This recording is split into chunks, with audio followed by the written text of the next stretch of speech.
चलो तो देखो आज क्या पढ़ेंगे हम लोग। आज पढ़ेंगे क्लास 10th पॉलिटिकल साइंस। इसी को क्या बोलते हैं, सिविक्स भी बोलते हैं। ठीक, हिंदी में इसको नागरिक शास्त्र बोल दो या फिर राजनीतिक शास्त्र बोल दो। ठीक, चैप्टर 1 है सत्ता में साझेदारी। ठीक ना। अच्छा ध्यान से समझना, ये आपको ये एनसीईआरटी में चैप्टर 1 में दिया है, ठीक है ना। लेकिन जो भारतीय भवन है, जो तुम लोग के पास बुक है, ठीक ना, भारतीय भवन, वो 3 नंबर में मिलेगा। कितना मिलेगा? हाँ, उसका 3 नंबर चैप्टर दिया होगा। इसमें सत्ता में जो ये है चैप्टर एनसीईआरटी के हिसाब से है 1 नंबर। ठीक, समझ में आ गया है। चल अभी तक आप लोग को कौन कौन वीडियो अपलोड हो गया है? हिस्ट्री पढ़ा दिया, एक चैप्टर पूरा कंप्लीट है। क्वेश्चन आंसर भी करवा दिए हैं, है ना। बायोलॉजी भी हो गया है, वो भी हो गया, वो भी अपलोड किया हुआ है। उसका क्वेश्चन आंसर भी अपलोड नहीं किया है, ठीक है ना। आपका फिजिक्स हो गया एक चैप्टर, केमिस्ट्री हो गया है, मैथ हो गया है, सब पढ़ा दिए हैं। आज क्या पढ़ेंगे हम लोग? आज पढ़ेंगे सिविक्स, इसके बाद क्या पढ़ेंगे? इकोनॉमिक्स, ठीक है ना। आज ही ख़त्म भी हो जाएगा, ज़्यादा टाइम नहीं लगेगा, ज़्यादा लंबा चैप्टर नहीं है। तो चलिए शुरू करें। चलो शुरू करते हैं। चलो देखो क्या नाम है? सत्ता में साझेदारी, है ना। सत्ता का मतलब क्या होता है? सत्ता का मतलब होता है पावर। क्या होता है? पावर। और साझेदारी का मतलब होता है बंटवारा। यानी कि किसी भी देश में हम कैसा नियम कानून बनाएं कि सबको समान पावर मिले, सबको समान पावर मिले। यानी कि देखो हर कोई आज चाहता है कि हमको पावर मिले, हर कोई चाहता है कि हम सत्ता में आए, चाहे वो हिंदू हो या मुस्लिम हो, कोई भी हो, सिख हो, ईसाई हो, बौद्ध हो, कोई भी हो, हर कोई चाहता है कि हमको क्या मिले? सत्ता मिले, हम भी नेता बने, है ना। और साझेदारी का मतलब क्या होता है?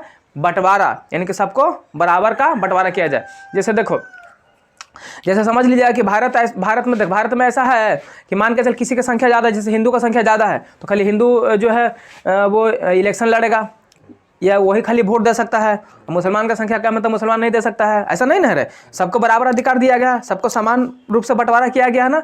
तो वही उसी को बोलते हैं कि सबको बराबर अधिकार देना, ठीक है, सबको बराबर भाग में बांटना। तो यानी कि पावर सबको बराबर मिलेगा, समान मिलेगा। और साझेदारी का मतलब बंटवारा, तो इसी को बोलते हैं सत्ता में साझेदारी। जैसे तो नहीं, ऐसे समझो ना बात को।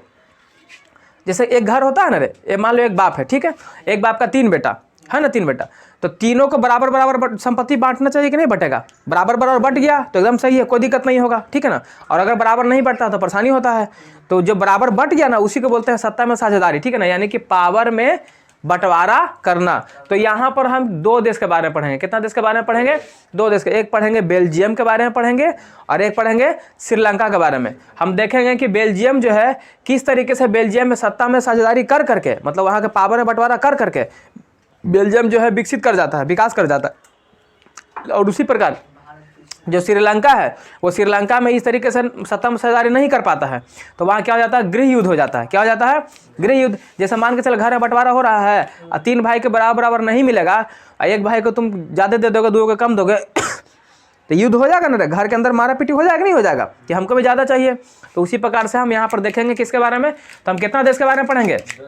हाँ, हम यहाँ 2 देश के बारे में पढ़ेंगे। पहला देश का क्या नाम है? पहला हम कौन देश देख रहे हैं? बेल्जियम। क्या देख रहे हैं? बेल्जियम। यानी हम पहला देखेंगे बेल्जियम के बारे में और दूसरा देखेंगे किसके बारे में? श्रीलंका। दूसरा एक और देश है श्रीलंका, हम इसके बारे में समझेंगे, ठीक है। चलो ध्यान से सुनना है ना।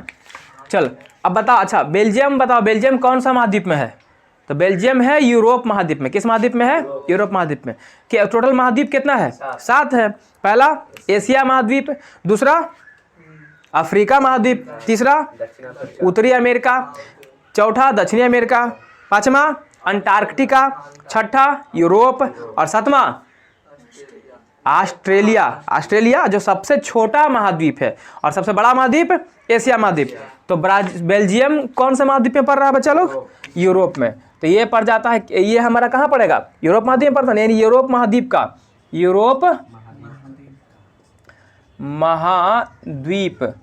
का ये छोटा सा देश है। यूरोप महाद्वीप का छोटा यूरोप महाद्वीप का क्या है? यूरोप महाद्वीप का एक छोटा देश है ना। यूरोप महाद्वीप का एक छोटा देश है ना, एक छोटा देश है।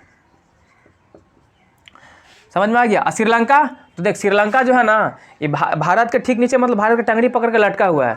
देख जैसे कैसे लटका हुआ है, जैसे देख ये भारत है ना रे, यहीं पर क्या है? श्रीलंका है। तो ठीक इसके नीचे लटका हुआ है ना, हाँ तो ये मतलब टंगड़ी पर का नहीं लटकल है, तो देश है ना, बता दिए। इसके ठीक नीचे पर नहीं पड़ रहा है।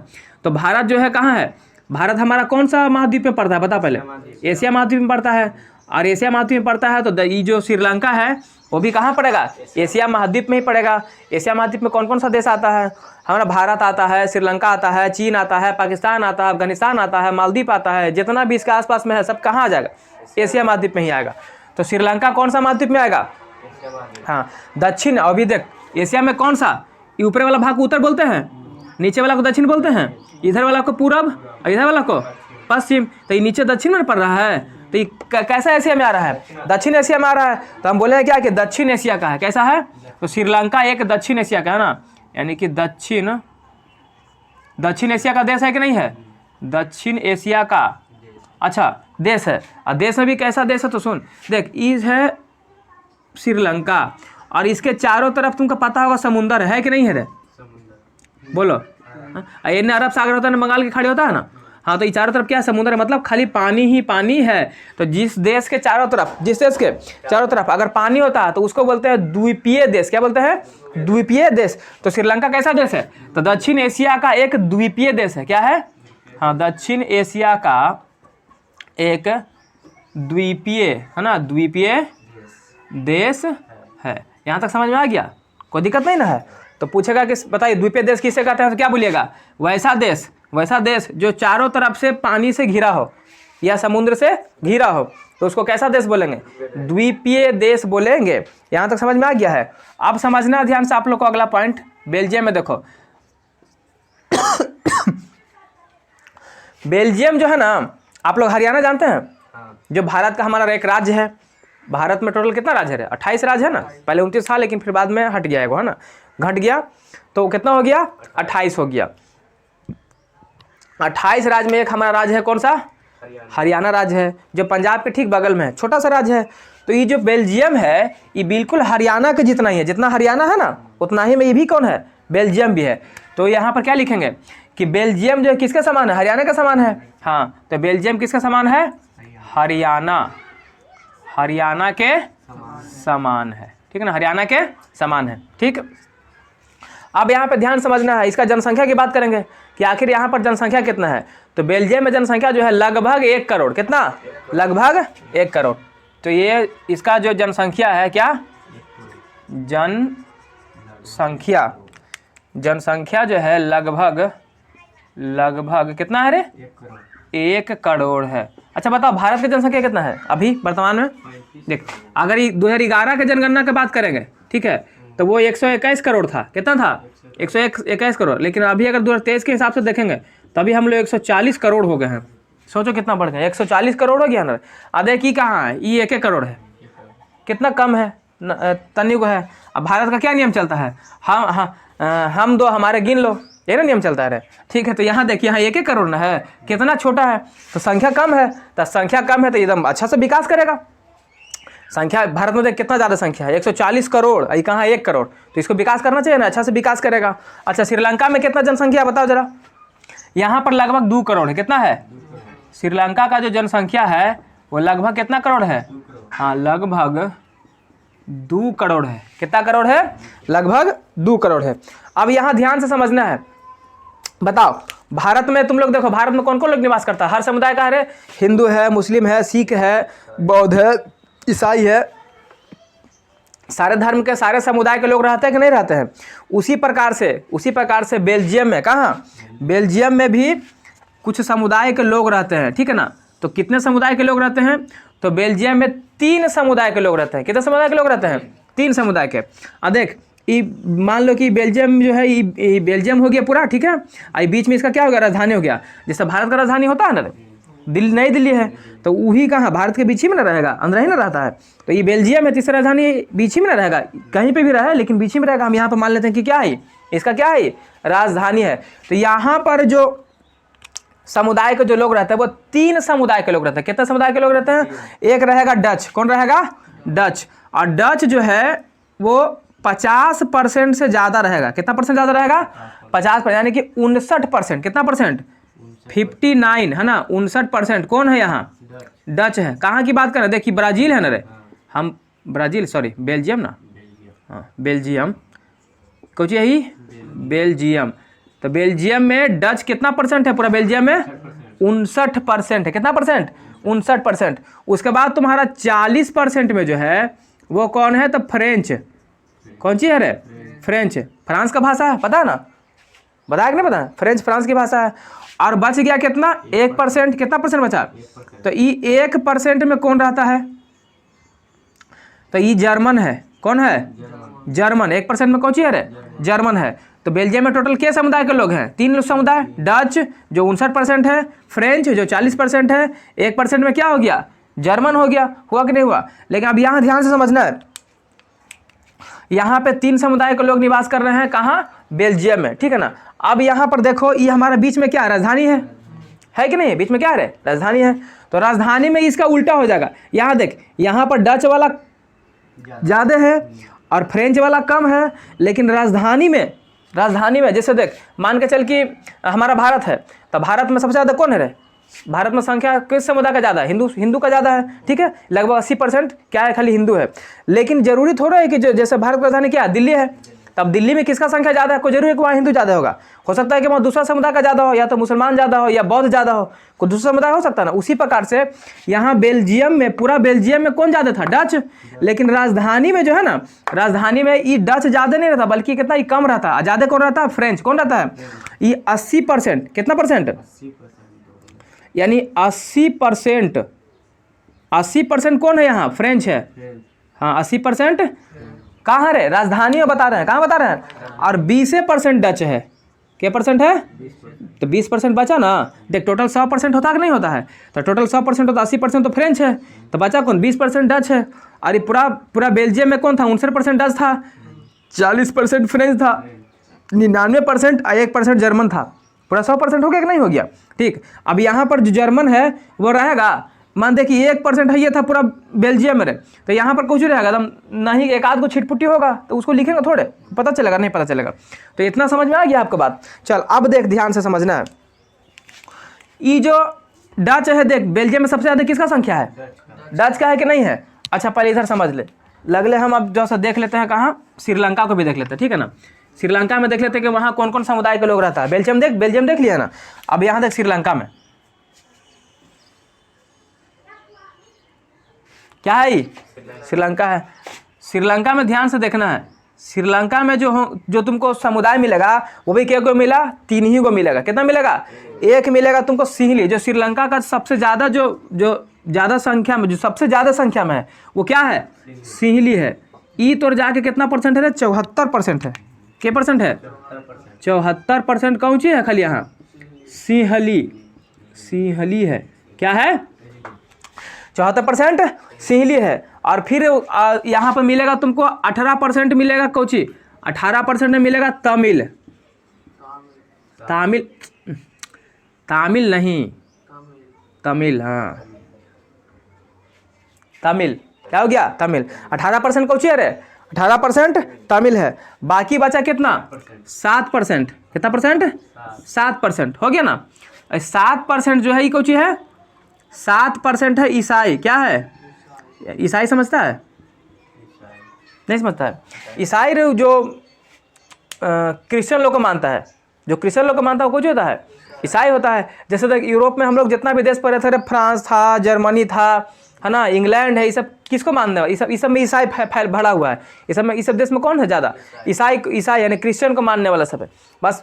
तो यहाँ पे ईसाई के परसेंट है? श्रीलंका में 7% है। और तमिल के परसेंट है?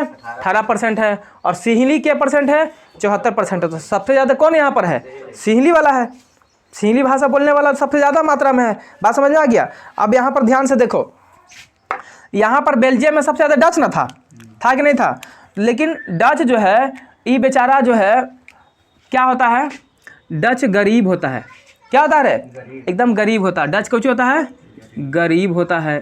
और गरीब भी है और ये ज़्यादा अमीर भी नहीं है। मतलब सब अमीर मतलब अमीर नहीं, मतलब समृद्ध नहीं है। क्या है? समृद्ध। अमीर माने ज़्यादा समृद्ध भी नहीं है ना।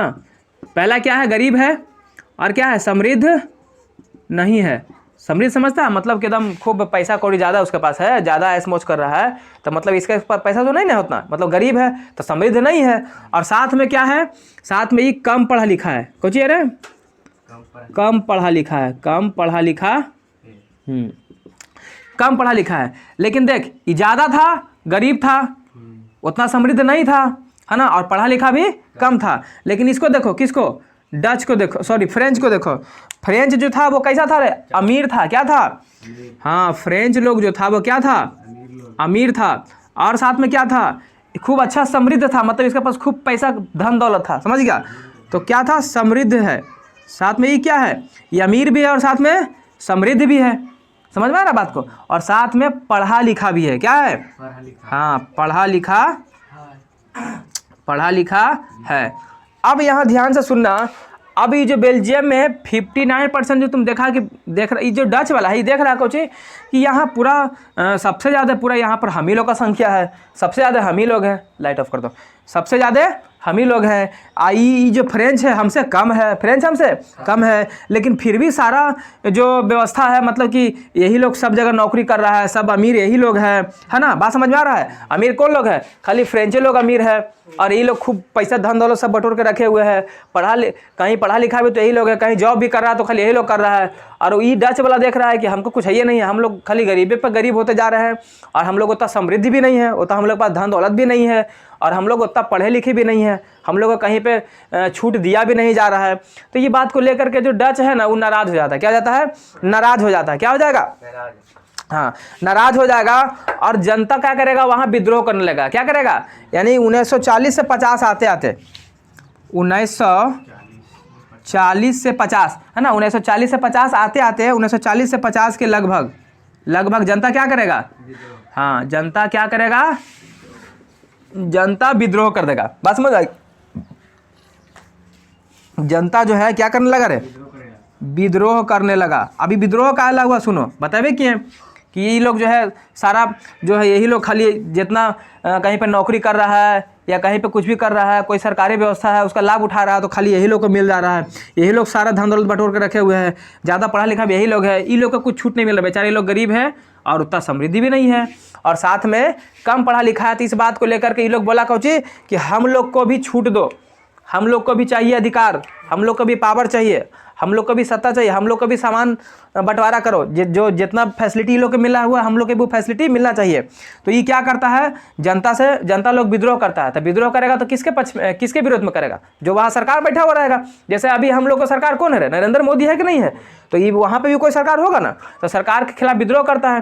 तो सरकार इसकी बात को समझता है, सरकार क्या करता है, इसकी बात को समझता है, और समझने के बाद क्या करता है, संविधान लाता है। क्या लाता है, और संविधान में 4 बार संशोधन करेगा। क्या बार, हाँ, यानी कि देख ये 1940 से 50 में तो विद्रोह हुआ, और 1970 से 1990 तक देख, 1970 से 1990 तक में संविधान में कितने बार संशोधन करेगा, हाँ 4 बार, 90 तक 4 बार क्या करेगा, संविधान संशोधन करेगा, है ना, संविधान संशोधन करता है ना। अब संविधान संशोधन में क्या करेगा, तो जब संविधान संशोधन करेगा तो इसका जो अपना मांग है, जो डिमांड है कि हमको भी अधिकार मिलना चाहिए पढ़ने लिखने का, हमको भी छूट दो, है ना, हम भी सब जगह पे नौकरी करेंगे, हमको भी सत्ता में जाने का अधिकार मिलना चाहिए, ये सब मांग करता है। और सरकार क्या करता है कि 4 बार संशोधन कर करके इसके मांगों को क्या कर देता है, पूरा कर देता है, ठीक है ना।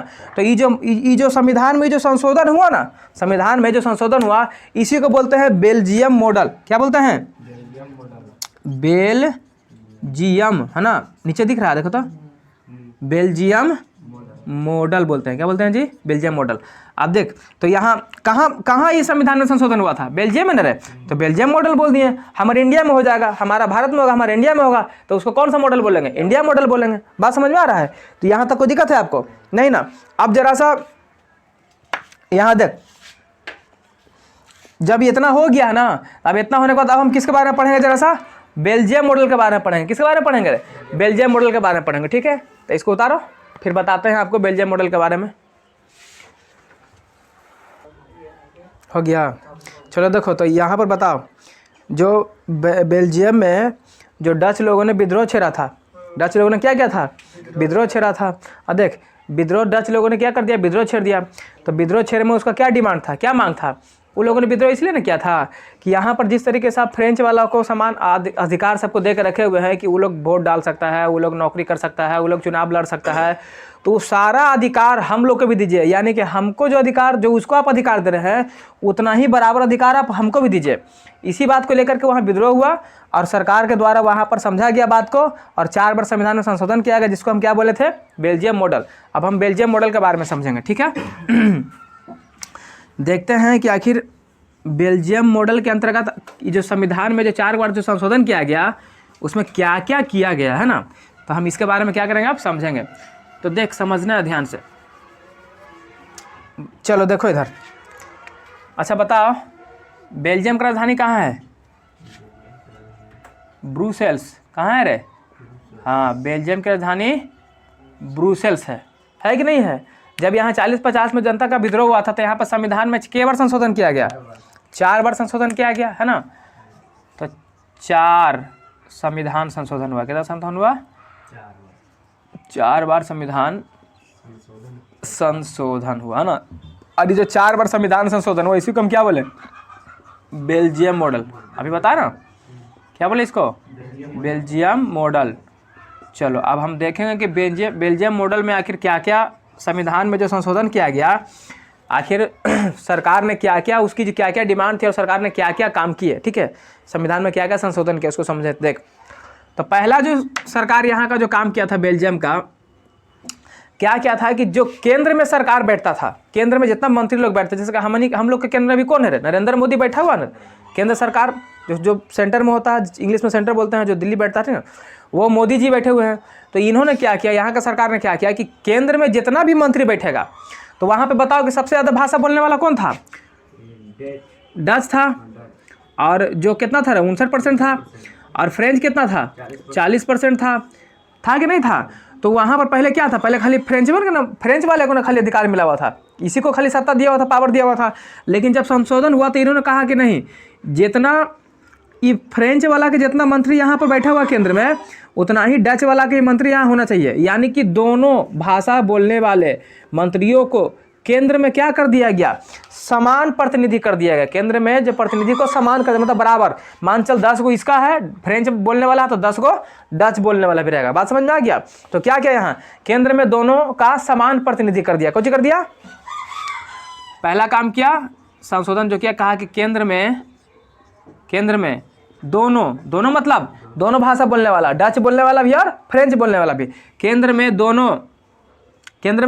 दोनों का क्या कर दिया, समान प्रतिनिधि जो चुन के जाता, जैसे नरेंद्र मोदी, हम लोग चुन के भेजे कि नहीं भेजे उसको, हाँ, तो समान प्रतिनिधि कर दिया। क्या कर दिया रे, समान प्रतिनिधि कर दिया। अब बताओ कि जब केंद्र में दोनों का समान प्रतिनिधि कर दिया तो लड़ाई होगा, और कभी लड़ाई होगा नहीं होगा। इसको भी बराबर अधिकार मिल गया, और ये डच वाला के भी बराबर अधिकार मिल गया। बोला अब तुम भी जाओ, तुमको भी तो हम ऑफर दे दिए हैं, तुम भी जाओ, तुम्हारा भी अधिकार है यहाँ जाने का, और इसका भी अधिकार है। तो ये दोनों का भी लड़ेगा, नहीं लड़ेगा, कभी एक पैसा भी नहीं लड़ेगा। दूसरा जो इन्होंने संविधान में संशोधन किया, तो देखा अभी हम क्या बोले थे कि ई था बेल्जियम, क्या था, अब बीच में क्या था, राजधानी था। तो बोले थे कि जो पूरा बेल्जियम में जो था वो डच ज़्यादा था, 59% था, और 40% कौन था, फ्रेंच था। मतलब पूरा बेल्जियम भर में डच ज़्यादा था और बेल्जियम कम था। लेकिन राजधानी के अंदर अगर जाके देखो, राजधानी के अंदर जाके देखो, तो फ्रेंच ज़्यादा था कि नहीं था, और डच कम था। तो अगर उस कायदे से देखा जाए तो अगर हमको छूट देने की बात करेगा, अगर हम उसको छूट देंगे, क्या देंगे, कुछ छूट देंगे या कुछ अधिकार देंगे उसको, तो यहाँ पर देख कौन ज़्यादा है, डच ज़्यादा ना है, तो इसको ज़्यादा अधिकार मिलना चाहिए नहीं मिलना चाहिए। लेकिन यहाँ बेल्जियम में क्या था, बेल्जियम में फ्रेंच ज़्यादा था। तो फिर ये कहेगा कि तो जब यहाँ ही ज़्यादा है तो इसको अधिकार ज़्यादा दिया, तो हमको यहाँ अधिकार दो, तो गड़बड़ ना हो जाता। फिर तो कहा कि कोई कितनों कहीं रहो, उससे मतलब नहीं है। यानी कि दोनों को क्या कर दिया, बराबर अधिकार दे दिया। बात समझ में आ रहा है, एकदम दोनों में बराबर देगा। तो राजधानी में भी जितना अधिकार देगा उतना ही पूरा बेल्जियम में भी दे देगा। बात समझ में आ गया तुमको। तो यहाँ पे क्या राजधानी कहाँ था उसका, रे ब्रुसेल्स था ना, राजधानी कहाँ था, हाँ, तो राजधानी ब्रुसेल्स कहाँ था उसका राजधानी, हाँ, राजधानी ब्रुसेल्स में भी क्या कर दिया, ये देख, ये तो पहले केंद्र में तो काम कर ही दिया, अब राजधानी को आप पूरा को भी ले रहा है और वहाँ पे भी काम करेगा, ठीक है ना। तो वहाँ पे भी प्रतिनिधि को क्या कर देगा, समान कर देगा, यानी कि दोनों का, इसका भी देख पूरा बेल्जियम भर में भी यहाँ दोनों, ये ज़्यादा था ये कम था, यहाँ जितना दिया यहाँ भी बराबर किया, और यहाँ भी ऊपर नीचे था दोनों में, ये कम था फ्रेंच ज़्यादा था तो यहाँ भी बराबर कर दिया, मतलब दोनों में क्या कर दिया, समान प्रतिनिधि कर दिया। तो राजधानी ब्रुसेल्स में भी दोनों में समान प्रतिनिधि,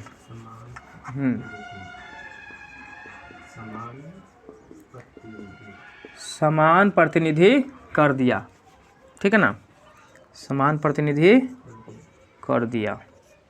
समझ में आ गया। हाँ, दोनों बात है। अब जैसे समझ के अगर नहीं करता, यहाँ पर दोनों तरीके समान नहीं करता, जैसे हम थोड़ा रुको एक सेकंड, साफ नहीं होता पूरा, काला काला टाइप का दिखने लगता है ना। अब यहाँ समझ में आ गया।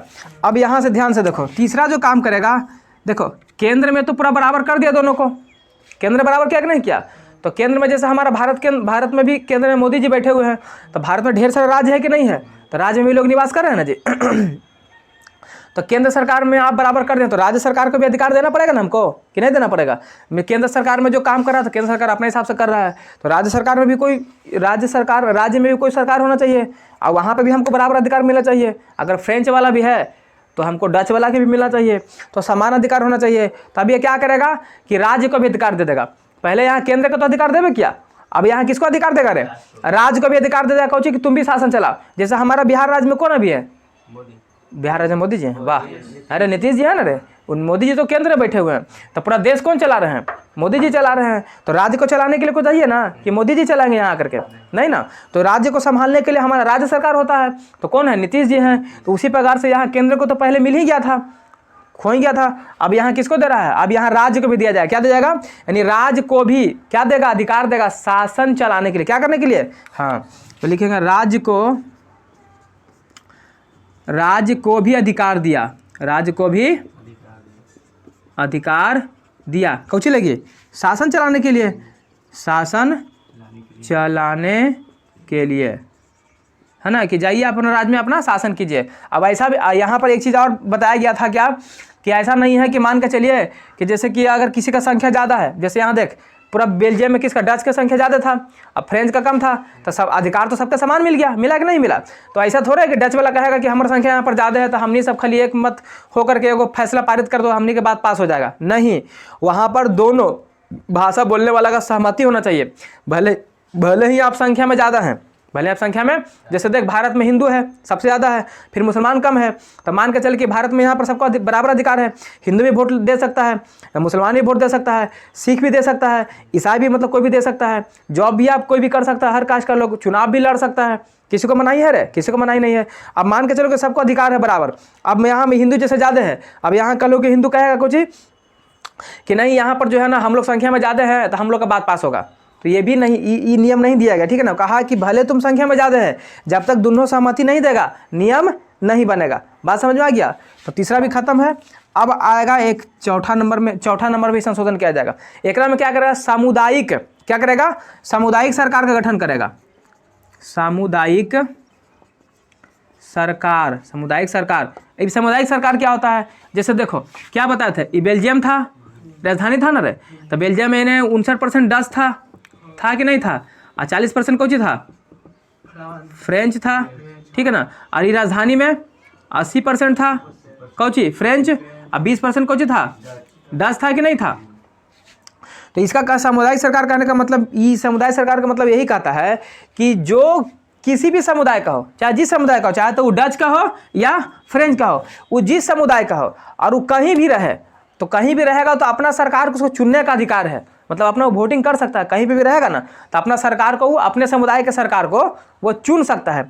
तो इसीलिए सामुदायिक सरकार का गठन किया गया। ये नहीं कि मान के चल कि अब यहाँ 59 यहाँ डच वाला है, ये आ गया यहाँ, तो यहाँ कम ना है, तो यहाँ भी रहेगा, ये देश के किसी भी कोने में रहेगा ना, तो अपना समुदाय को ये क्या कर सकता है, अपना समुदाय के सरकार को चुन सकता है। बात समझ में आ गया।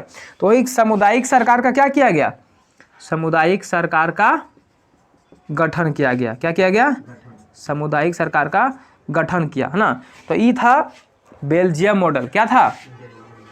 अब जरा सा हम लोग श्रीलंका के बारे में भी देख लेते हैं, श्रीलंका के बारे में समझेंगे। तो देखो तुम लोगों ने देखा ना यहाँ पर कि किस तरीके से बेल्जियम में जनता का विद्रोह हुआ, तो वहाँ का सरकार समझा ना रे, तो सरकार समझा तो संविधान में संशोधन किया, और संविधान में संशोधन किया तो वहाँ के लोगों को फायदा हुआ। अब वहाँ के लोग आराम से रह रहे हैं, सबको बराबर सत्ता में एकदम सत्ता में साझेदारी कर दिया है ना, यानी कि बराबर सबके पावर में बांट दिया।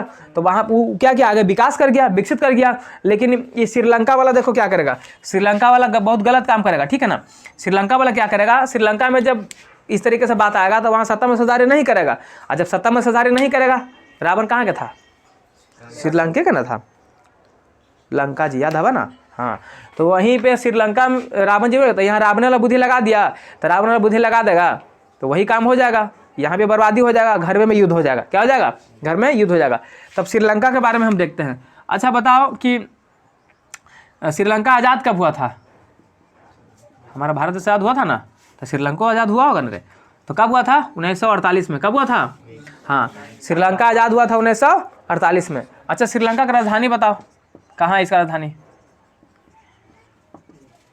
कोलंबो। कहाँ है, कोलंबो कहाँ है रे, लेकिन ये था है नहीं, खत्म, अभी चेंज हो गया। अभी हो गया कौन, अभी हो गया हमारा श्री जयवर्धने पूरे, खतरनाक नाम है ना ये पूरी नहीं रे, पूरे श्री जयवर्धने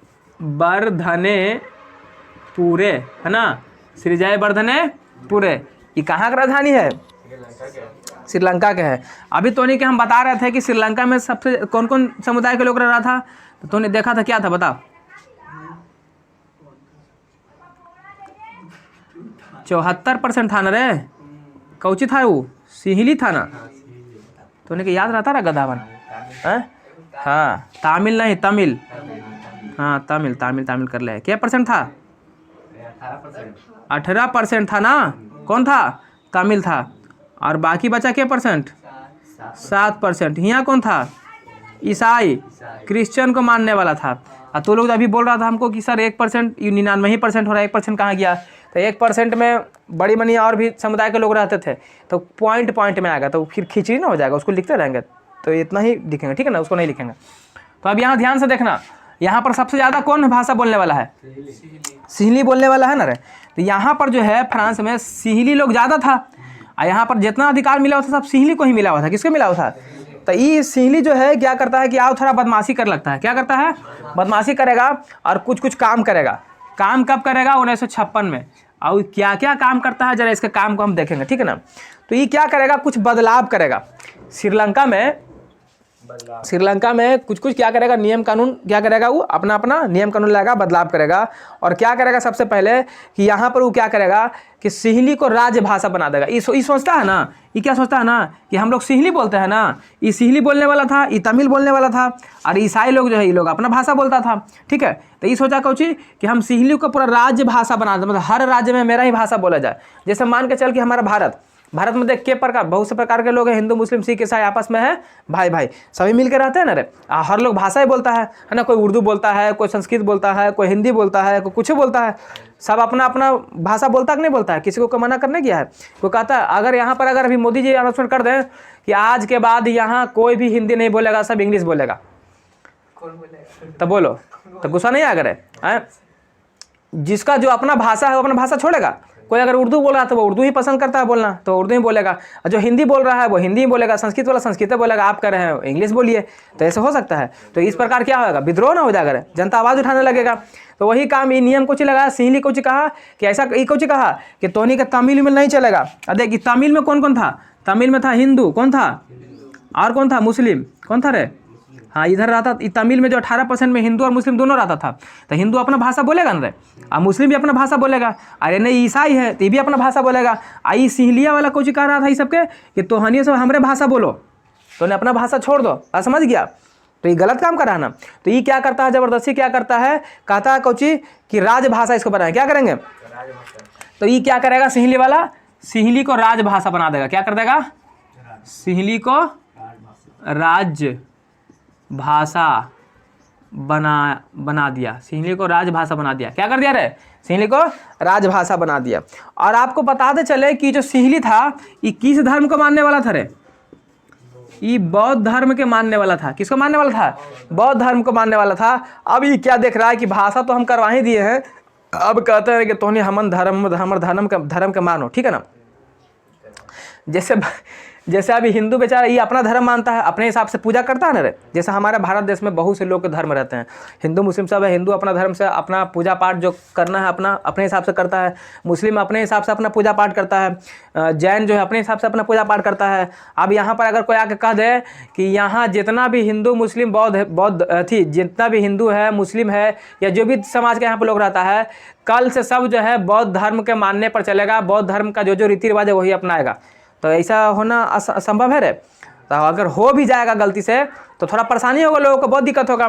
तो ये सिंहली वाला क्या कहने लगा, ये लोग को, ये हिंदू लोग को बोलने लगा कि तुम हमारा धर्म को एक्सेप्ट करो, मुसलमान को कहने लगा हमारे धर्म को एक्सेप्ट करो, ये सब के बोल रहा है कि हमारे धर्म को एक्सेप्ट करो। तो यानी कि इसका क्या मकसद था कि बौद्ध धर्म को राज धर्म बना दो, मतलब हर धर्म में हमारा धर्म खाली प्रचार हो। तो ये कौची करेगा कि जो बौद्ध धर्म था ना, बौद्ध धर्म को क्या करेगा, राज धर्म बना देगा। जैसे इसको राजभाषा बनाया ना सिंहली को, उसी प्रकार से इसको राज धर्म बना देगा। क्या कर देगा? राज धर्म बना देगा, है ना। यानी कि हर जगह पे खाली बौद्ध धर्म को मानने वाला रहेगा, कोई ना हिंदू रहेगा ना मुस्लिम रहेगा, कुछ हो रहो, तुम सब किसको मानो? बौद्ध धर्म को खाली मानो। बात समझ में आ गया? अरे इतना तो किया तो करवे किया। सबसे बड़का आता तब किया कि जो बेचारा जो यहाँ पर जो बाकी तमिल और जो 7% बचल था, इसे तो इतना कर ही दिया, है ना, ये सब कर ही दिया। सबसे हद काम तब किया कि जो सरकारी काम होता है, सरकारी सेवा, जैसे नौकरी उकरी होता है ना रे, नौकरी उकरी भी सबसे छीन लिया। कुछ कहा कि नहीं, जितना नौकरी उकरी वाला है ना सब पहले हम नहीं करेंगे। जैसे मान के चल कि बढ़िया बढ़िया पोस्ट है, बढ़िया, तो ये कोची वाला सीली कि जितना बढ़िया पोस्ट है पहले हम नहीं भरेंगे, हमने क्या करेंगे, हमनी के भर के बचेगा तब तो नहीं आना, मुस्लिम हिंदू तो नहीं जाओ उधर, अभी तो नहीं बाद में आना, समझ गया। तो यहाँ पे गुस्सा नहीं बढ़ेगा रे, कितना गलत काम। तो नहीं काम का है कि हमारा खाना खाए लगा बचेगा तो नहीं खाना, तब तो नहीं छोड़ देगा, है नहीं ना। तो वही काम ही कर रहा, कुछ कर रहा है कि हमनी से पहले बचेगा तभी ना तो नहीं करेगा, तब बचेगा तब ना करेगा।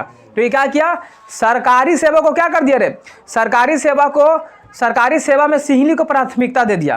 क्या कर दिया, जो सरकारी सेवा था, सरकारी सेवा समझता है ना, नौकरी चौकरी, सरकारी सेवा में किसको प्राथमिकता दिया, सिंहली को ना दिया। तो ना कहा था कि पहले सिंहली वाला जाएगा, सीट उठ बचेगा था तो नहीं जाना, ना तो नहीं जाना। तो सिंहली को क्या कर दिया, प्राथमिकता दे दिया। क्या कर दिया, प्राथमिकता का मतलब होता है कि पहले उसको छूट दे दिया, समझ गया, प्राथमिकता दे दिया। ये तो एक गलत काम करवे किया। अब देख कौची स्वभाव करेगा, ये हो गया। और एक और काम कुछ कर दिया कि जितना भी स्कूल है, जितना भी कॉलेज है, वो कौची कह दिया कि जितना भी स्कूल है कॉलेज है, एकरा में जो एडमिशन होगा ना पहले सब सिंहली वाला का होगा। किसको होगा, सब सिंहली वाला के। अब सीट उठ बचेगा तब तो नहीं जाना, और नहीं बचेगा तब तो नहीं अनपढ़ जाहिल रहना। बात समझ में आ गया, ये बात हो गया। तो ये सब चलने वाला बात है नहीं ना। तो यहाँ पर क्या होगा, यहाँ पर क्या कर दे रहे, स्कूल क्या होगा, स्कूल होगा ना, और कुछ कॉलेज। तो स्कूल और कॉलेज में भी किसको प्राथमिकता दे दिया, हाँ, स्कूल और कॉलेज में भी किसको दे दिया रे, सिंहली को प्राथमिकता दे दिया। ठीक है ना, कुछ नहीं लग रहा। अच्छा, ई वाला सरकारी ई तो लोग समझ गया ना रे, अरे गधावन सब समझ जाएगा। लो हो गया ना, एकदम एक एक चीज छेड़वाता है, ये सब जरा सा लिख नहीं सकता है। तो बताओ, स्कूल और कॉलेज में किसको प्राथमिकता दिया रे, सिंहली को दे दिया। अब बताओ जब इतना झमेला होगा तब कौन सहेगा, हो सहने वाला बात है ये सब। अरे तुम पहले काम किया कौची कि अपना भाषा सगरा फेमस करवा दिया, कहता हमरे भाषा खेले बोलो, आदमी उतना पर चुप रहा, बौद्ध धर्म मनवा दिया वहाँ पर शांत रहा। अब तू अगर नौकरियों छीने पर तुलल है कि तो नहीं, मतलब हम लोग के मिल कुछ रहा है। ये लोग सोच रहा था, कौन, तमिल वाला और ईसाई वाला सोच रहा था कि हमने के मिल क्या रहा है, कुछ नहीं मिल रहा है, स्कूल कॉलेज सब छीन लिया। तो अब क्या करेगा, जो तमिल, कौन तमिल ना बचा हुआ था रे, तमिल और ईसाई ना था, तमिल और ईसाई वाला जो ये सब क्या करेगा, ये जो तमिल वाला जो था ना, तमिल वाला ये क्या कर देगा, विद्रोह कर देगा। यहाँ भी क्या हो जाएगा, विद्रोह हो जाएगा। क्या हो जाएगा, विद्रोह। और जनता से अथी सरकार से क्या करेगा, गुहार लगाएगा। लेकिन सरकारी लोग की बात सुनेगा रे, बोल, नहीं सुनेगा। तो अब क्या हो जाएगा, अब जो है ना जितना भी तमिल था, जितना भी कौन तमिल लोग है ना, तमिल लोग क्या करेगा रे, तमिल लोग विद्रोह करेगा। क्या करेगा, हाँ तमिल लोग क्या करेगा, विद्रोह करेगा, विद्रोह करेगा। क्या करेगा, हाँ तमिल लोग विद्रोह करेगा। और जब विद्रोह करेगा तो विद्रोह करने के लिए क्या करना पड़ेगा, जल्दी बताओ, सेना चाहिए ना रे। विद्रोह के लिए मतलब हम विद्रोह करने जा रहे हैं तो हमको सेना चाहिए कि नहीं चाहिए। तो ये लोग क्या करेगा, अपना एक सेना का गठन करेगा। पहले तमिल लोग क्या करेगा, हाँ एक सेना का गठन करेगा। और सेना का नाम क्या होगा, सेना का नाम होगा लिट्टे। क्या होगा, लिट्टे, LTTE है ना, LTTE मत बोलना, इसको क्या बोलते हैं, लिट्टे पढ़ेंगे। क्या बोलेंगे, लिट्टे, हाँ लिट्टी ना, लिट्टी चोखा, लिट्टे, लिट्टी, लिट्टे, हमको से लिट्टी बोलवा रहा है सब। लिट्टे, लिट्टे का फुल फॉर्म क्या होता है, द लिबरलाइजेशन टाइगर तमिल, है ना, द लिबरलाइजेशन टाइगर तमिल इलम, ईसाई नहीं इलम, यानी कि देख द लिबराइजेशन टाइगर तमिल इलम। देख एल से लिबराइजेशन, टी से टाइगर, टी से तमिल, आई से इलम। लिबराइजेशन टाइगर तमिल इलम, लिबराइजेशन टाइगर तमिल इलम बोलना है, लिबराइजेशन टाइगर तमिल इलम। याद हुआ रे, हाँ तो याद हो गया। तो ये क्या किया, अपना एक सेना का क्या कर दिया, सेना का गठन कर दिया। और जब सेना तैयार तो क्या होगा, सरकार सुन ही नहीं रहा है तो क्या होगा, युद्ध होगा ना रे। तो क्या हो गया, गृह युद्ध हो गया। क्या हो गया, गृह युद्ध। क्या हो गया, गृह युद्ध हो गया। और ये युद्ध कब हुआ था, तो ये हो गया था 2009 में। कब हुआ था, तो नहीं पैदा ले लेता होगा, टेंशन मत लो, तो उनका पता नहीं चल रहा होगा युद्ध हो रहा था, ठीक है ना। तो गृह युद्ध 2009 में हुआ। अच्छा किसके किसके बीच हुआ, तो लड़ाई तमिल और सिहली वाला था ना उधर, तो तमिल और सिहली के बीच किसके बारे, तमिल और सिहली के बीच, तमिल और सिहली के, हाँ तमिल और सिहली के बीच में हो गया लड़ाई। तब बोलेगा कि बताइए जी गृह युद्ध कब हुआ श्रीलंका में, तो कब बोलिएगा 2009। किसके किसके बीच हुआ, तमिल और सिहली के बीच हुआ। तमिल ने किस सेना का गठन किया, लिट्टे, लिट्टी नहीं लिट्टे, ठीक है ना, लिट्टे, हाँ याद रखना क्या लिट्टी नहीं रे छोटा, लिट्टे, ठीक है ना, लिट्टे। यहाँ तक समझ में आ गया। अच्छा अगर पूछेगा गृह युद्ध का मतलब क्या होता है, गृह युद्ध किसे कहते हैं, तो क्या बोलिएगा, देख एक देश के अंदर, एक ही देश के अंदर विभिन्न समुदायों के बीच में होने वाली युद्ध को क्या कहते हैं, गृह युद्ध कहते हैं। जैसे तोर घर है, अच्छा छोड़ घर छोड़, तो नहीं सास पुतों का सीरियल देखता है ना रे, तो घर में सास पुतों का लड़ाई होता है, नहीं होता है, सास पुतों का लड़ाई होता है तो सास पुतों अपने में लड़ रहा है, घर में लड़ रहा है, तो उसको कौन सा बाहर वाला युद्ध बोलेंगे, उसी को बोलते हैं गृह युद्ध। क्या बोलते हैं, उसी प्रकार से यहाँ जो लड़ाई हुआ, देखो श्रीलंका एक देश था, ठीक है, तो तमिल और सिहली उसी के अंदर श्रीलंका के अंदर ही में रहता था, तो दोनों अपने में लड़ा है, तो इसीलिए उसको बोल दिया गृह युद्ध। यही अगर बाहर वाला से हो जाता, मान लो भारत और पाकिस्तान से होगा, तो इसको गृह युद्ध बोलेंगे नहीं, ये तो फिर अंतर्राष्ट्रीय युद्ध हो जाएगा ना, बाहर वाला युद्ध हो जाएगा, ठीक है। लेकिन भारत के अंदर में युद्ध हो गया, मान के चल दो राज्य अपने में लड़ गया, बिहार वाला लड़ गया और छत्तीसगढ़ वाला लड़ गया, तो इसको बोलेंगे गृह युद्ध हो गया। तो इतना समझ में आ गया है, तो इसको फटाफट छापो। अब इसके बाद हम क्या बताएंगे, तो उन्हीं के समझ में, देख ये सब क्या हो रहा था, तो उन्हीं का पता चला ना यहाँ तक, देख कि बेल्जियम वाला कैसे अपना सरकार समझा, सोचा समझा, दिमाग लगाया और सत्ता में साझेदारी कर दिया। तो देखो आज चैन से जी रहा है, संविधान संशोधन कर करके बेल्जियम मॉडल ले आया और आराम से विकसित कर गया। ये गदावा के देखो श्रीलंका के, ये कहा कि सत्ता में साझेदारी कर लिए, तैयार नहीं था, सब सोचा कि हम सब सत्ता अपने हाथ में ले ले, सिहलिए वाला वसूले के बटोरे के फेर में लगल था। उस चक्कर में जब ये लोग विद्रोह किया, सरकार यहाँ का नहीं माना बात, तो सरकार यहाँ का नहीं माना, सारा शासन किसको, सारा हक की सत्ता यानी पावर किसको दे ले था, सिहली को दे ले था। तो क्या किया, तमिल वाला अंतिम में विद्रोह करेगा ना, तो विद्रोह में क्या निकला, नतीजा गृह युद्ध हो गया। और गृह युद्ध हुआ तो भाई आप देख रहे हैं 2009 में हुआ, तमिल और सिहली के बीच हुआ। अब हम इसके बाद आपको समझाएंगे कि सत्ता, आखिर सत्ता में साझेदारी जरूरी क्यों है, ठीक है ना, ये बताते हैं। पहले छाप एक बताते हैं, अभी भी चल रहा है, कोई युद्ध नहीं। बेल्जियम और श्रीलंका के बारे में देख चुके हैं हम लोग। अब हम एगो क्वेश्चन देते हैं, क्वेश्चन पूछेंगे, बताना है कि सत्ता में सत्ता में साझेदारी, यही ना पढ़ रहे हैं हम लोग। सत्ता में साझेदारी जरूरी है कि नहीं, है ना। सत्ता में साझेदारी जरूरी है ना। सत्ता में साझेदारी जरूरी है कि नहीं, यही बताना, ठीक है कि नहीं, है ना। तो बताओ जरूरी है कि नहीं है, पहले बोल। हाँ तो बिल्कुल है, एकदम जरूरी है। तूने देखा ना अभी बेल्जियम और श्रीलंका का कहानी देखा ना रे, क्या क्या हुआ। सत्ता में साझेदारी हुआ तभी तो आज बेल्जियम जो है अच्छे ढंग से विकसित कर गया, और वहाँ पे श्रीलंका में गृह युद्ध हो गया, हुआ कि नहीं हुआ। तो सत्ता में साझेदारी बहुत ही ज़रूरी है। अब यहाँ पे आता है कि सत्ता में साझेदारी जब हो जाता है तो उसे क्या क्या फ़ायदा है ना। तो हम लोगों ने बहुत सारा देखा, तो क्या क्या फ़ायदा, तो देख पहला पॉइंट, सबसे बड़ी चीज़ है कि अगर सत्ता में साझेदारी हो जाता है, कहने का मतलब किसी भी देश के अंदर साझेदारी हो जाता है, जैसे देख बेल्जियम में सत्ता में साझेदारी हुआ कि नहीं हुआ, हुआ ना रे, हुआ ना। तब ना डच और फ्रांस के बीच में जो डच लोग जो विद्रोह छेड़ा, तो सरकार वहाँ का समझा और समझ करके सत्ता में क्या कर दिया, साझेदारी कर दिया। तब ना वो दोनों के बीच में तनाव नहीं हुआ, नहीं तो ताना तानी रहता कि नहीं रहता, बोलो। हमेशा युद्ध हो, जैसे कि यहाँ पे देखो श्रीलंका में हो गया था कि नहीं हो गया था। तो वहाँ पे नहीं हुआ, क्यों, वहाँ के सरकार के समझदारी से, उसने समझदारी से काम लिया और सत्ता में क्या कर दिया, साझेदारी कर दिया। यानी कि सत्ता की साझेदारी का मतलब सबको बराबर और पावर दे दिया, बराबर पावर सबको बांट दिया कि जितना तोरा अधिकार है उतना इसको भी अधिकार है।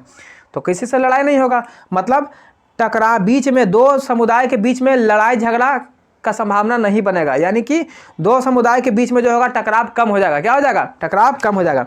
तो क्या लिखेंगे कि विभिन्न समुदाय के बीच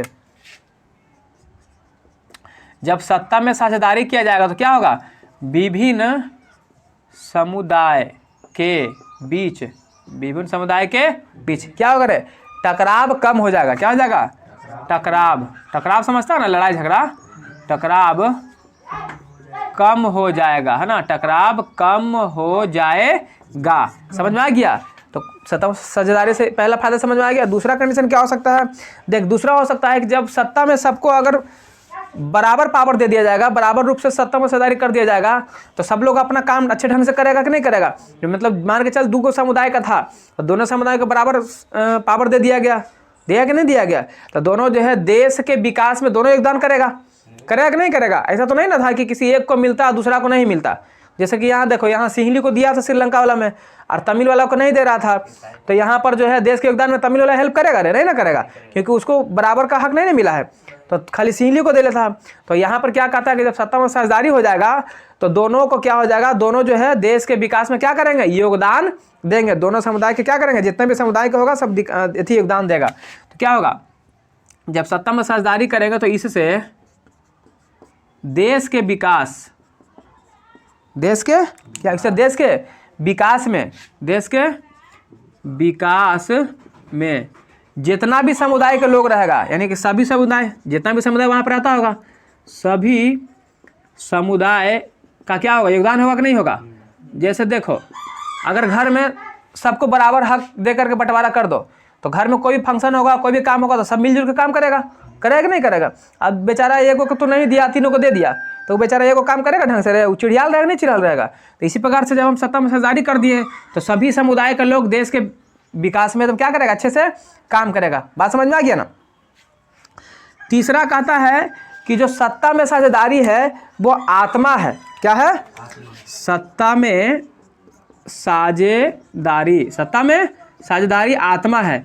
किसका आत्मा है, किसका आत्मा है, लोकतंत्र का। किसका रे, लोकतंत्र, लोकतंत्र का आत्मा है। अच्छा, लोकतंत्र का मतलब समझता है तो नहीं है, लोकतंत्र, लोक माने जनता, तंत्र माने शासन, यानी जिस पे जनता का शासन हो, जिस पे लोग का शासन हो, उसको क्या बोलते हैं, लोकतंत्र। हमारा भारत कैसा देश है रे, लोकतंत्र देश है कि नहीं है। यहाँ पे जनता का शासन होता है, जनता के द्वारा प्रतिनिधि चुना के जाता है। जैसे मोदी जी हम लोग चुन के भेजे कि नहीं भेजे हैं, जब चाहेंगे अच्छा नहीं लगे हमने के नेताजी तो हटा देंगे 5 साल के बाद, फिर से कहेंगे साइड हो जाइए।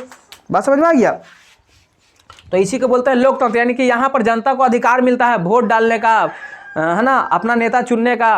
आप खुद भी लड़ सकते हैं, आपको बोलने का अधिकार मिलेगा, आपके साथ अगर गलत हो रहा था तो उसके लिए आपको अधिकार दिया गया है। इसी को बोलते हैं क्या, लोकतंत्र। तो हमारा भारत भी लोकतंत्र है कि नहीं है। तो जब सत्ता में साझेदारी होगा तो क्या होगा, इसीलिए बोला जाता है कि सत्ता में साझेदारी लोकतंत्र का क्या है, आत्मा है, ठीक है ना। हमारे भारत में विभिन्न प्रकार के लोग रहते हैं कि नहीं रहते हैं, तो यहाँ पे ऐसा थोड़ा है कि किसी एक समुदाय के साथ कुछ व्यवहार उल्टा पुल्टा किया जाता है, नहीं ना किया जाता, सबको बराबर अधिकार दिया गया, सबको कि तो यहाँ भारत में क्या सत्ता में साझेदारी किया हुआ है, हर समुदाय के लोग रहते हैं, आराम से मिलजुल के रहते हैं, अपना हर काम करते हैं, कोई दिक्कत की बात नहीं होती है, ठीक है।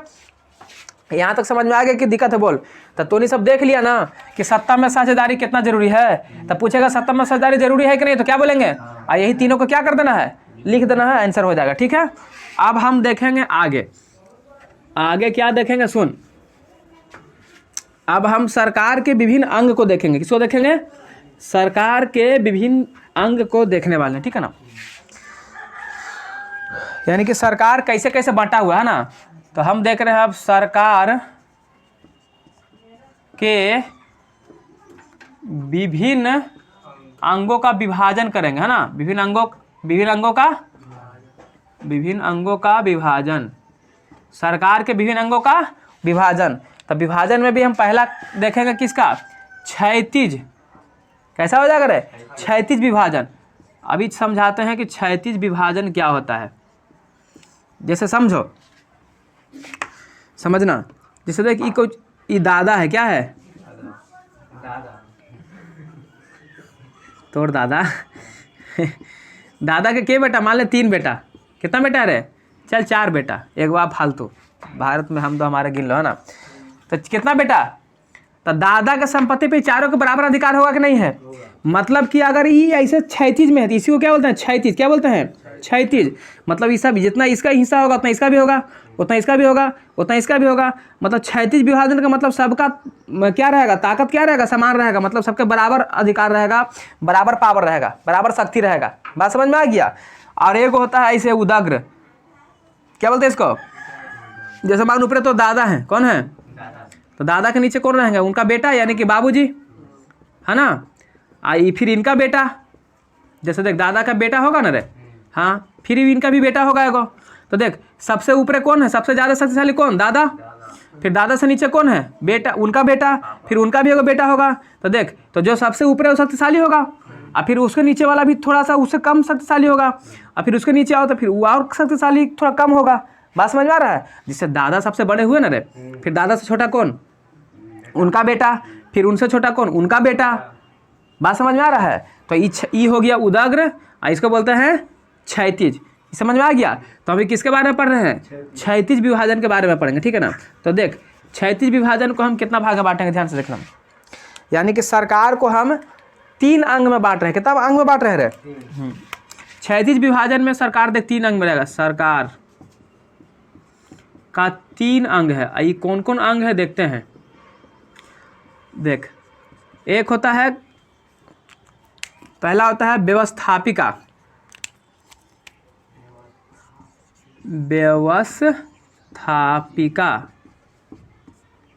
दूसरा इसका हो जाएगा कार्यपालिका, क्या होता है रे, कार्यपालिका। और तीसरा होगा, इधर दिख रहा है ना सही से, न्यायपालिका। न्याय, तीनों को समझो। अब याद रखना, क्षैतिज विभाजन देख रहे हैं ना, देख तीनों एक ही जैसा दिख रहा है ना, तो तीनों का पावर जो होगा समान होगा।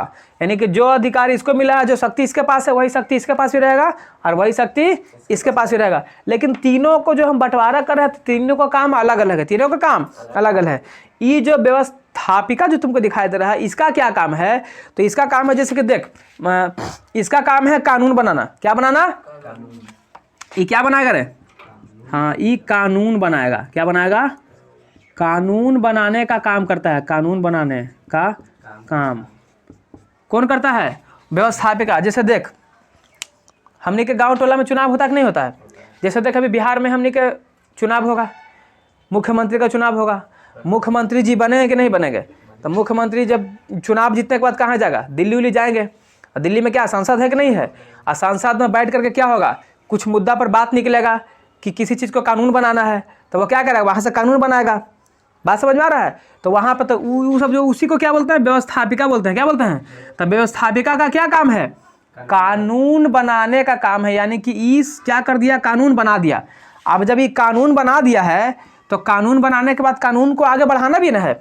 इसका तो काम था कानून बनाना। तो कानून बनाने के बाद कानून को कोई लागू करने वाला भी होना चाहिए। तो कानून का लागू कौन करेगा? तो कानून का लागू कौन करेगा? कार्यपालिका। कानून को लागू करना किसका काम है रे?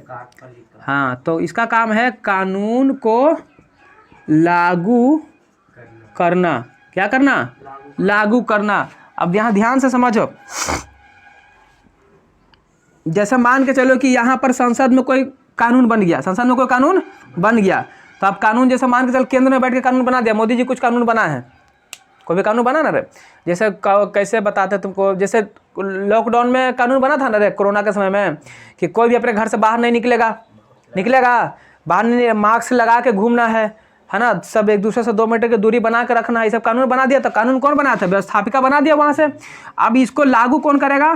तो जैसे कि हम लोग बिहार राज्य में रहते हैं, तो बिहार राज्य में हमारा मुख्यमंत्री कौन है? अभी मंत्री में जितना ही मंत्री आया, शिक्षा मंत्री आ गया, नीतीश कुमार जी हमारे राज्य के जो मुख्यमंत्री हो गए, और भी जो मंत्री हो गया, और कौन आएगा? ऑफिसर लोग आएगा। कौन आएगा रे?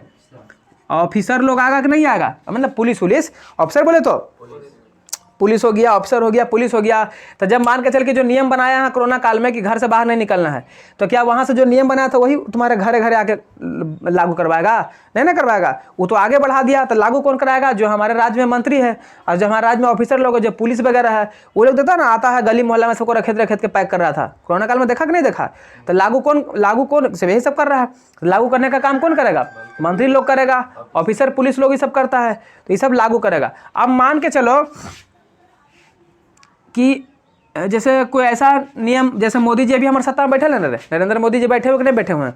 अब नरेंद्र मोदी जी जैसे ही प्रधानमंत्री बन जाएंगे, अब प्रधानमंत्री बनते के साथ मान के चल कि कोई कानून बना देंगे, कुछ बना देंगे कि हम प्रधानमंत्री तो बन ही गए हैं, अब जिंदगी जब तक हम मरेंगे नहीं प्रधानमंत्री हम ही रहेंगे। कोई ऐसा नियम बना दिया, ठीक है, तो ये गलत नियम ना है, तो इसका विरोध होना चाहिए ना।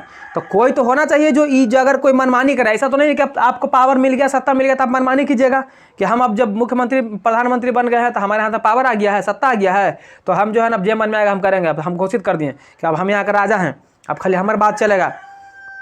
बात समझ आ रहा है कि किसके जैसा? नेपोलियन भी अंतिम में यही काम ने किया था, याद आ रहा है फ्रांस में जब हुआ था तो, ठीक है। उसके पहले लुई 16वां ये सब भी था। लुई 14वां कुछ बोला था कि हमारे शब्द है, सब कानून है ना, तो वही काम भी कानून कर लेगा तो फिर दिक्कत में हो जाएगा, फिर हमारे लोकतंत्र पे खतरा हो जाएगा भारत में। तो इसको रोकने के लिए, इस पर लगाम लगाने के लिए कोई होना चाहिए। तो इस पर लगाम लगाने के लिए कौन होता है? मान के चल कोई मंत्री कोई कानून बनाया उल्टा पुल्टा जो हमारे देश के लिए अच्छा नहीं है, ठीक है ना, तो इस पर रोक कौन लगाएगा? न्यायपालिका। तो हम लोग के लिए कोर्ट है ना रे, अरे कोर्ट है कि नहीं बताओ? तो न्याय करेगा कौन? न्याय कौन दिलाता है? कोर्ट दिलाता है।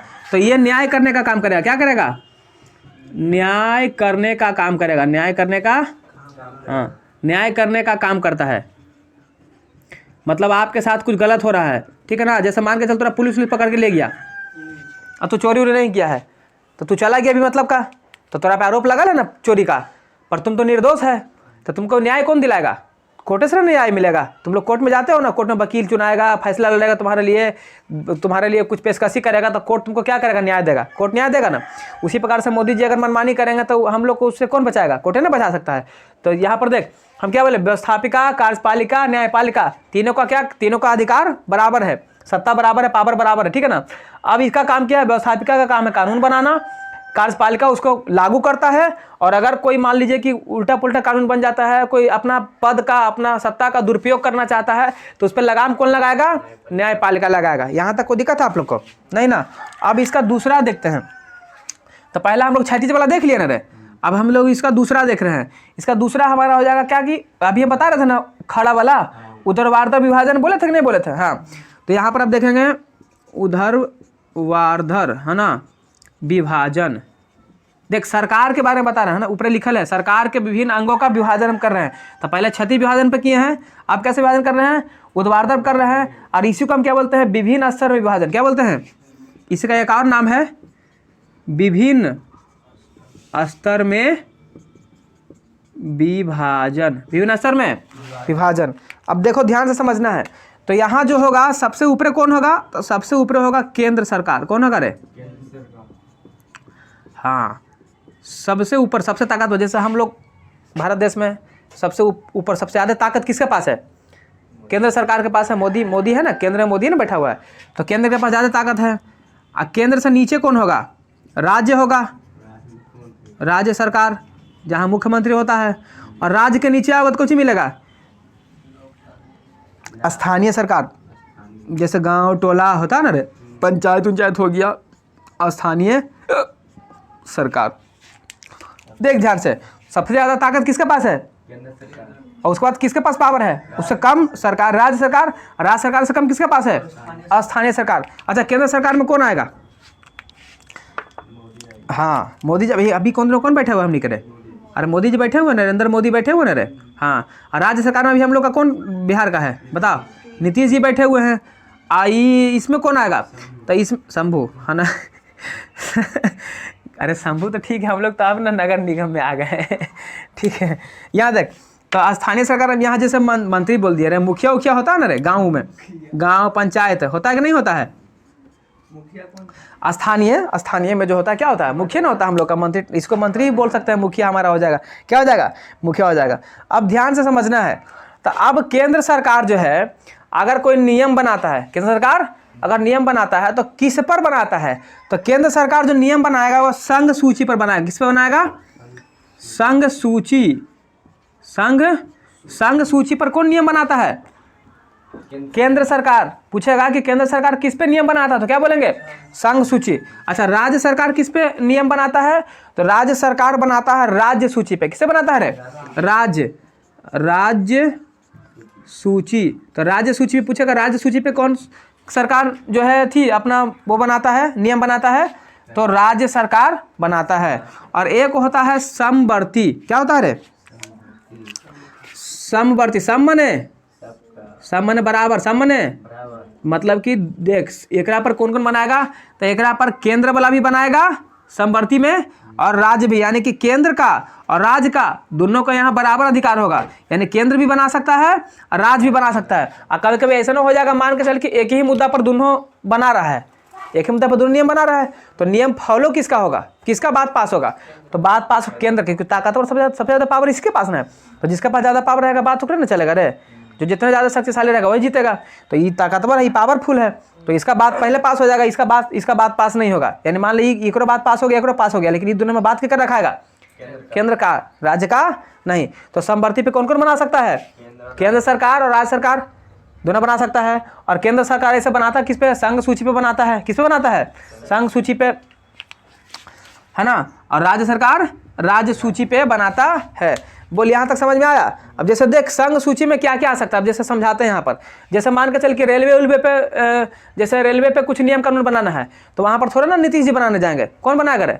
मोदी जी बनाएंगे। जो केंद्र है, केंद्र बनाएगा, ठीक है ना। या किसी सेना पर किसी सेना के बारे में कुछ बातचीत करना, कोई देश उससे लड़ाई हो गया, तो कौन फैसला लेगा? मोदी जी फैसला लेंगे। देश का मालिक कौन? वही ना अभी रे। तो मोदी जी फैसला लेके नहीं लेंगे, तो वो सब किसके अंतर्गत आता है? संघ सूची के अंतर्गत आता है।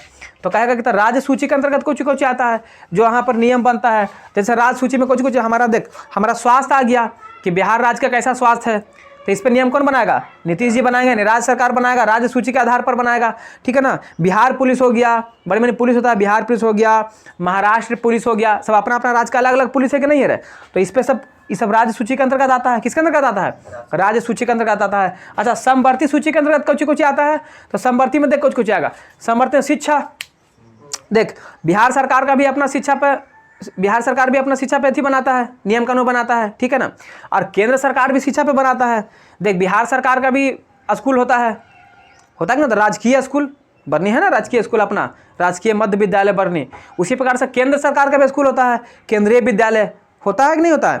तो देख, शिक्षा पे दोनों बना रहा है ना, केंद्र सरकार भी, तो केंद्र वाला स्कूल में केंद्र सरकार का शासन राज्य चलेगा, और राज्य वाला स्कूल में राज्य सरकार का चलेगा। तो दोनों बना रहा है कि नहीं बना रहा है, बताओ जल्दी। उसके बाद जनसंख्या, क्या जनसंख्या खाली पूरा केंद्र में है? खाली मोदी जी बात करें जनसंख्या के बारे में। अब बिहार में अगर हो रहा है किसका जनसंख्या अगर हो रहा है, जैसे कि मान के चल के बिहार में जनसंख्या बढ़ रहा है कि नहीं बढ़ रहा है, तो उस पर कौन बात कर सकते हैं? उस पर नीतीश जी नहीं बोलेंगे। तो यहाँ पे दोनों को नियम बनाना पड़ेगा ना रे, नियम बनाना पड़ेगा नहीं पड़ेगा। जैसे देख, अभी हम लोग कैसे केंद्र में कौन बैठा हुआ? मोदी जी बैठा हुआ है। अब बिहार में कौन? नीतीश जी हैं। फिर उधर योगी जी भी बैठे हुए यूपी में, हैं कि नहीं है? तो ये लोग भी अपना शासन चला रहे हैं कि नहीं चला रहे हैं? वहाँ भी स्कूल में, बिहार में हमारा यूपी हो गया, ये सब भी शिक्षा व्यवस्था पर नियम बनते रहता है हमेशा, और मोदी जी भी नियम बनाते रहते हैं अपना केंद्र लेवल पर। तो समवर्ती सूची समझ में आ गया, उम्मीद करते हैं आपको संघ सूची का मतलब समझ में आ गया। राज्य सूची में कुछ यार अभी बता ही दिए, कोई दिक्कत है यहाँ तक? तो तुमसे पूछेगा बताओ कि टोटल सूची कितना है, सूची की कुल संख्या कितना है? तो सूची की कुल संख्या 3। कौन कौन है रे? संघ सूची जिसपे केंद्र सरकार अपना नियम बनाता है, दूसरा राज्य सूची जिसपे कौन बनाता है? राज्य सरकार बनाता है, तीसरा समवर्ती सूची जिसपे कौन बनाता है? दोनों बनाता है, केंद्र भी बनाएगा और राज्य भी बनाएगा। तो यहाँ तक पूछेगा तो बता देगा, आपका नहीं लिखा है। अब यहाँ देखिएगा 4 नंबर एजा देख, 3 दुए का ना पता है, 3 खत्म होने वाला है, ठीक है ना। एक इसमें जो आएगा तुम्हारा क्या आएगा? सामुदायिक आएगा। क्या आएगा? सामुदायिक स्तर पर बनेगा, सामुदायिक स्तर। अब यहाँ समझ ध्यान से, सामुदायिक स्तर का मतलब क्या होता है? जैसे देख यहाँ पे, जैसे तुम लोग किसान उसान को देखा है, तो किसान लोग अपना एक यूनियन बनाता है। क्या बनाता है? एक यूनियन बनाता है कि नहीं बनाता है? यानी अपना यूनियन बनाएगा, अपना एक संगठन करेगा। जैसे अभी देखा होगा हाल फिलहाल में किसान बिल पास हुआ था, तो उसको लेकर के बड़ी हंगामा हुआ था कि नहीं हुआ था? सब धरना तक बैठा था। तो उसका एक अपना यूनियन है और सरकार से अपना मांग करता है, यानी किसके लिए? किसान के हक के लिए लड़ता है और सरकार से अपनी बात को मनवाता है। उसी प्रकार से हमारा क्या होता है? स्टूडेंट्स होता है, हम लोग छात्र हैं ना रे, स्टूडेंट्स भी अपना एक संघ बनाता है, छात्र नेता सब बनता है और छात्र के हक के लिए क्या करता है? लड़ाई करता है। कोई दिक्कत है यहाँ तक? समझ में आ रहा है? उसी प्रकार से देख तो कितना टेम्पो वाला भी, ऑटो वाला जो होता है वो भी अपना यूनियन बने ले रहता है। अगर किसी ऑटो वाला के साथ कुछ गलत होता है तो पूरा ऑटो वाला एक हो जाता है, अपना यूनियन पूरा ऑटो जाम कर देता है, रोक देता है, सरकार से अपना बात रखता है कि नहीं रखता है? उसी प्रकार से मजदूर का भी संघ होता है। तुम लोग देखता है कि बड़ा बड़ा फैक्ट्री में जब काम होता है, कोई मजदूर के साथ कुछ गलत होता है तो सारा मजदूर एक हो जाता है, तो उसका एक अपना यूनियन बना हुआ है। तो वो उसके क्या बोलेंगे? सामुदायिक स्तर पर वो क्या हो रहा है? वो सामुदायिक स्तर का सरकार बना दिया। बात समझ में आ रहा है? यानी इस प्रकार जो है क्या हो रहा है, भी एक सरकार का अंग है कि नहीं है? सामुदायिक स्तर भी सरकार का एक अंग है। एक होता है चौथा लास्ट हमारा है, क्या है वो? आरक्षण। क्या है? आरक्षण। आरक्षण कोचिंग ना रखा था। आरक्षण क्या है? आरक्षण। अब यहाँ पे क्या होगा? जैसे आप लोग देखते होंगे कि आप लोग मैट्रिक पास करते हैं कि नहीं करते हैं? तो कीजिएगा आप लोग भी। तो मैट्रिक पास करिएगा तो लड़की लोग को पैसा मिलता है। हाँ, इसको रीना के पहले पैसा मिलेगा, लड़का के पहले नहीं मिलता था, लेकिन लड़का के मिलेगा। तो पहले लड़की के मिलता था, तो लड़की को छूट मिला ना रे, वही छूट हो गया आरक्षण। क्या हो गया? देखता तो नहीं, ट्रेन में यहाँ से पटना जा रहे हैं तो पुलिसवा मारता है डंडवा से, कौची कहता है कि ये नहीं चढ़ना, ये डब्बा लेडीज़ के खाली स्पेशल है। तो महिला के आरक्षण मिला कि नहीं मिला? एगो विकलांग के डब्बा लिखल रहता है, मतलब खाली विकलांग के छूट मिले ओकरा में। हाँ, हमने कहीं देखा है कि पुरुष के एगो सिर्फ महिलाओं के लिए लिखता, लगता है सिर्फ पुरुष के लिए कहीं पे लिखा है? पुरुष का छूट मिला? नहीं मिला। ये सब कितना छूट मिलल है, तभी ये सब नहीं पढ़ती लिखती है।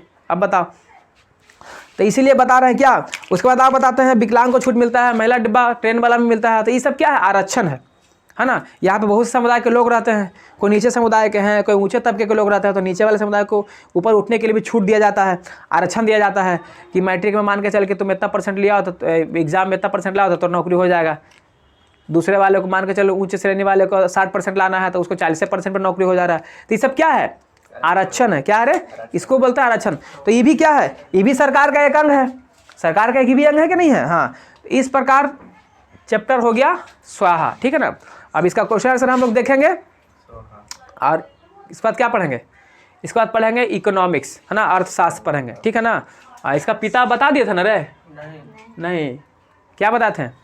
बेंजामिन फ्रैंकलिन, ठीक है ना, लिखना है। और आप लोग थोड़ा शेयर कीजिए, हमारे ब्रांड एम्बेसडर जी आप लोग शेयर नहीं करते हैं, है ना। आप लोग शेयर कीजिए, सब्सक्राइब भी कीजिए हमारे चैनल को, और अपने क्लास 10 का जितना भी बच्चा है सबको भेज दीजिए वीडियो, ठीक है।